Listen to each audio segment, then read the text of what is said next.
हाय बच्चों, आप लोग कैसे होंगे। आशा करते हैं कि ठीक होंगे, जहाँ भी होंगे सुस्त होंगे, मस्त होंगे। ठीक है, आज हम जानेंगे हिंदी के कुछ इंपॉर्टेंट टॉपिक जो इस बार एग्जाम में आने वाले हैं। मेन टॉपिक क्या क्या होते हैं वो जानेंगे। अर्ज किया, कहानी सुना देंगे आपको। अर्ज किया है, ना ये मनाने पर आएगी न भगाने पर आएगी, न ये मनाने पर आएगी ना ये भगाने पर जाएगी। जब हम पढ़ने बैठेंगे तभी आएगी, जब हम पढ़ने बैठेंगे तभी आएगी।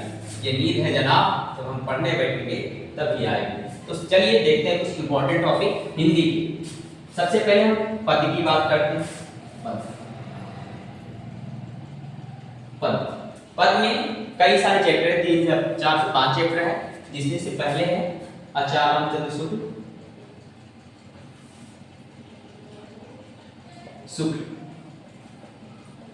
ठीक है, जीवन परिचय की बात किया जाए, जीवन परिचय जीवन परिचय। ठीक है, तो इसमें आ सकते हैं आचार्य रामचंद्र शुक्ल। जैसे दूसरे पर है जयशंकर प्रसाद, जयशंकर प्रसाद।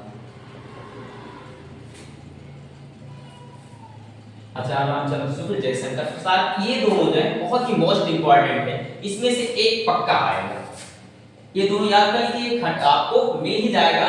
दोनों में से एक ना एक क्या होगा, आपको मिल जाएगा। जिसमें से आपका एक कितने नंबर का होता है, 6 नंबर या 5 नंबर का होता है, जिसमें से आपको पद से पक्का आएगा। यहां से ठीक है। अब इसके लेखक जो है, इसने क्या लिखा है, मित्रता लिखा है। क्या लिखा है, मित्रता। और जयशंकर प्रसाद ने लिखा है ममता। क्या लिखा है, ममता। ठीक है, इन दोनों से आपका जो आता है लिखने के लिए, हिंदी में अनुवाद करने के लिए, व्याख्या करने के लिए, इन दोनों से भी आपको मिल ही जाएगा। ठीक, यहां से तो आपको क्या हो गया, 6 नंबर पक्का। ठीक, बस इतना ही आपको पढ़ना, इससे ज्यादा कुछ नहीं करना। उसके बाद में देखिए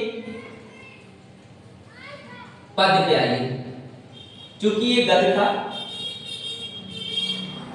पद पे आइए। पद पे देखिए कौन कौन हो सकते हैं। सबसे पहले हमारे हैं तुलसीदास जी, मोस्ट इंपॉर्टेंट। तुलसीदास। दूसरे हैं रसखान, तीसरे हैं सूरदास, और चौथे हैं महादेवी वर्मा, महादेवी वर्मा।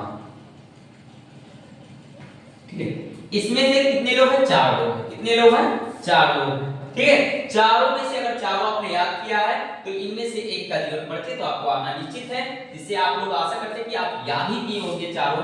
सबसे इंपॉर्टेंट तुलसीदास, उसके बाद में रसखान, सूरदास, महादेवी वर्मा।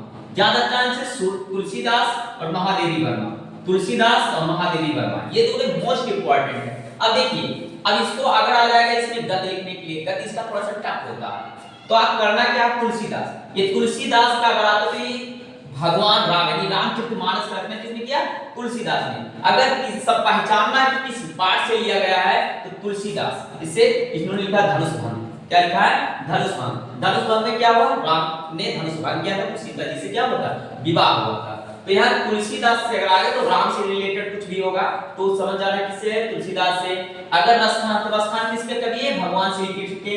अगर भगवान श्री कृष्ण के बारे में कुछ आता तो समझ जाना रसखान और सूरदास, ये दोनों हमारे किसके रिलेटेड है, भगवान श्री कृष्ण। अगर दोनों ने अगर भगवान श्री कृष्ण के बारे में बता रहा है या कुछ कर रहा है, उनकी व्याख्या कर रहे हैं, तो समझ जाना क्या, रसखान या सूरदास ने ही लिखा है। महादेवी वर्मा, महादेवी वर्मा मोस्ट इंपॉर्टेंट है। सबसे ज्यादा इन्होंने महादेवी वर्मा काम बहुत अच्छा है, इसलिए इनका हर बार पूछा ही जाता है लगभग, इसलिए दोनों क्या मोस्ट इंपॉर्टेंट है। ठीक है, यहां से 6 और 6 ये मान लो तो 12 नंबर यहां से आपका फिक्स, कोई नहीं रोक सकता। चलिए उसके बाद में देखिए और क्या है, मिटा देते, इसको इरेज कर देते हैं हम।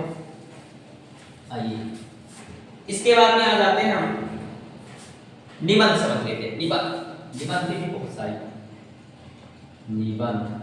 ठीक, निबंध। इस बार निबंध में चांसेस किसका, विज्ञान, अतः वरदान या अभिशाप। ठीक, विज्ञान, वरदान या अभिशाप। इस पर आपको क्या लिखना होगा, निबंध लिखना। ठीक, ये मोस्ट इंपॉर्टेंट है निबंध में। दूसरा है पर्यावरण, पर्यावरण, ठीक, पर्यावरण पढ़ा सकता है। तीसरा है हमारा जनसंख्या, ठीक, ये तो हमारे हर साल में पूछे ही जाते हैं इनमें से कोई ना कोई, ठीक है। लेकिन इस बार देखिए दो मोस्ट इंपॉर्टेंट चांसेस। पहला कुंभ पर, इस बार कुंभ चालू ना प्रयागराज में, तो ये कुंभ पर भी बहुत चांसेस है पूछने की। और यमुना, यमुना, क्योंकि यमुना की सफाई हो रही है, यमुना की सफाई पर ये निबंध पूछ सकता है, क्योंकि इस समय दिल्ली में क्या कहते हैं केजरीवाल हार गए हैं और बीजेपी की सरकार आई है, तो वहां पर क्या है यमुना की सफाई हो रही है, इस दोनों पर चांसेस ज्यादा है। इस पर मान लेते हैं हम 99%, इस पर 97% आशा है ये दोनों अगर पूछेगा तो, ठीक। बाकी ये तीनों तो आपको आता ही होगा और इस पर भी आपको तैयारी कर ही लेना, ठीक। ये होगा निबंध के बारे में। अब आते हैं निबंध।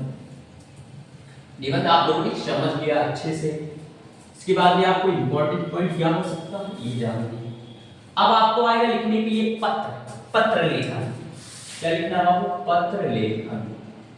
अब पत्र लेखन में क्या होगा आपको? पत्र लेखन, पत्र लेखन सबसे पहले तो आपको लिखना कैसे है पत्र, जैसे आप लोग किसी के बारे में लिखते हैं पत्र, जैसे किसी को लिखते हैं, जैसे लेटर आप लोग लिखते हैं, आप लोग महान आदमी नहीं है तो आप लोग लेटर लिखते हैं, तो जैसे लेटर लिखा जाता है उसी प्रकार से हमें लिखना है। तो आपको करना क्या है, जिसके बारे में लिखना है, किस पर लिखना है, ठीक है। आपको वहां पर अपना पता, अगर पेज ऐसे है, देखिए एग्जाम में क्या होता है पेज ऐसे होते हैं, तो आपको पेज वाला जो इधर आपका नाम पता, आपको क्या है XYZ स्कूल का नाम या किसी पर्सनल नाम का यूज नहीं करना है।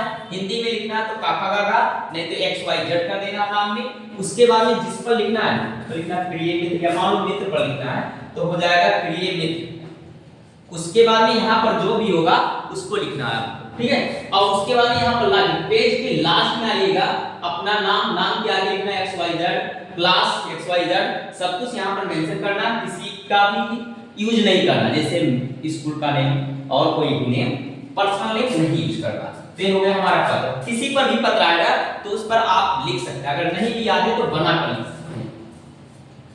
चलिए उसके बाद में आता है छुट्टी पर प्रार्थना पत्र। तो प्रधानाचार्य को छुट्टी पर प्रार्थना पत्र लिखा जाता है, तो आप लोग हमेशा लिखते आ रहे हैं तो आप जानते होंगे, तो ये आपका नंबर रखा हुआ नंबर, ठीक है। उसके बाद में आइए छंद पर। छंद उस पे पहला पूछता उपमा में आइए, उपमा, उपमा पूछेगा। दूसरा आसरस पूछेगा। तीसरा रूपक भी होता है इसमें, है रूपक। ये सब अलग अलग होते हैं, क्या होते हैं अलग अलग होते हैं। उपमा होता है, आसरस होता है, रूपक अलंकार होता है, ये सब होता है जिसके बारे में बहुत हर बार पूछता है। उसके बाद में रोला सोरठा हो जाता है, रोला सोरठा, रोला सोरठा, इस सब के बारे में क्या करता है पूछता है, लगभग हर बार ये सब पूछता है, ठीक है। तो इतने सारे हो गए और पूछेगा उसके बाद में क्या, सुनिए पर्यायवाची, वाक्यांशों के लिए एक शब्द पूछेगा, जैसे जो हमेशा सत्य बोलता तो उसे वाक्यांश में एक शब्द में क्या कहेंगे, सत्यवादी कहेंगे। क्या कहेंगे, सत्यवादी। जैसे जो कोई व्यक्ति अम्र हो तो क्या कहते हैं, अमृत, क्या कहेंगे बाबू, अमृत कहेंगे। ये सब हमारा पर्यायवाची भी पूछेगा, अग्नि का, गाय का, या किसी गॉड का, जैसे भगवान विष्णु ब्रह्मा आप लोग, इनके बारे में भी क्या पूछता है, पर्यायवाची भी पूछता है। तो ये सब आप लोग याद करके ही जाएंगे, इससे आपके नंबर भी मिलते रहेंगे, ठीक है। और रचनाएं, सबकी रचनाएं अच्छे से पढ़ लेना, ठीक है। बस आज की वीडियो आप इतना पर हम एंड करते हैं। आशा करते हैं कि आप लोग आज घर पर पढ़ेंगे और पढ़कर ही सुबह कल सुबह एग्जाम देने जाएंगे। धन्यवाद।